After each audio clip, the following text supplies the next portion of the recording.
Gipasibaw sa usa ka Davaoenyo ang iyang komento human giaprobahan ni Presidente Rodrigo Duterte ang paghatag og 200 pesos kada bulan nga ayuda sa mga gikonsidera nga poor families tubag sa parayong pagtaas sa presyo sa mga produktong petrolyo. Sa interview sa DXDC RMN Davao kang Marlo Salazar usa ka inahan nga taga Barangay 9-A Davao City, gisaysay niini nga gamay ra kaayo ang 200 ka pesos labi na sa kamahal sa mga palaliton karong panahona. Dugang ni Salazar nga mas maayo kung patasaan pa ang kantidad sa subsidy labi na sa sitwasyon karon na diin ubay-ubay usab ang nawad og trabaho tungod sa pandemya.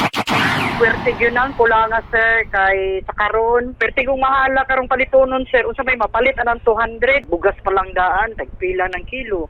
Isda, may mapalit anang 200, sir. Ya para nang walay mga trabaho, sir. Kung pwede, siguro 1,000. Nasayrang duha ka rekomendasyon sa Department of Finance ang giaprobahan sa presidente nga mao ang pagpadayon sa fuel excise taxes nga giimpusar sa Tax Reform for Acceleration and Inclusion Contrain Law ug ang ayuda nga 200 pesos alang sa bottom 50% sa Filipino households. Kasama mo sa balita og serbisyo publiko, Radyoman Kirby Manzon, Tatak RMN.